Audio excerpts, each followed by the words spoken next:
धाराशिवच्या केशे गावात भर दिवसा टपरी चालकावर कुऱ्हाडीचा घाव, हत्येचा थरार सीसीटीव्हीत कैद, आरोपी पोलिसांच्या ताब्यात, जुन्या वादातून हत्या झाल्याची प्राथमिक माहिती। वाशिमच्या नाफेडच्या नोंदणी केंद्रावर शेतकऱ्यांची मोठी गर्दी, वृद्ध आणि महिलांना देखील नोंदणी केंद्रावर यावं लागते, ऑफलाईन पद्धतीनं नोंदणी सुरू करण्याची मागणी। जालना जिल्ह्यातील शेतकरी अतिवृष्टी अनुदानाच्या मदतीपासून अद्यापही वंचित, जाहीर मदतीचा एकही रुपया शेतकऱ्यांच्या खात्यात न आल्यानं नाराजीचं वातावरण, जिल्ह्यातल्या सर्व तालुक्यांना बसला अतिवृष्टीचा फटका। महिला डॉक्टरच्या आत्महत्या प्रकरणातील आरोपींवर कठोर कारवाई व्हावी या मागणीसाठी धुळे सोलापूर महामार्गावर रास्ता रोको, माजी खासदार रणजित निंबाळकर, जयकुमार गोरे आणि रुपाली चाकणकरांवर कारवाईची मागणी।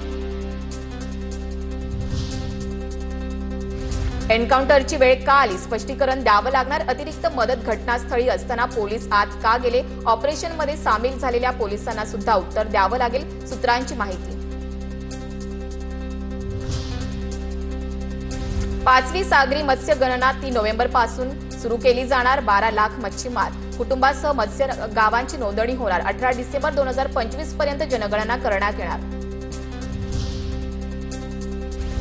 महावितरणमध्ये विद्युत सहाय्यक पदासाठी 50% मर्यादेत 1847 उमेदवारांची प्रतीक्षा यादी जाहीर, उमेदवारांच्या मूळ कागदपत्र प्रमाणपत्रांची 6 आणि 7 नोव्हेंबरला पडताळणी होणार। पालघरच्या मोखाडा तालुक्यातील बोरशेती गावात गॅस्ट्रोचा प्रादुर्भाव, 25हून अधिक गावकऱ्यांना बाधा, प्राथमिक आरोग्य केंद्र तसंच खासगी हॉस्पिटलमध्ये उपचार सुरू।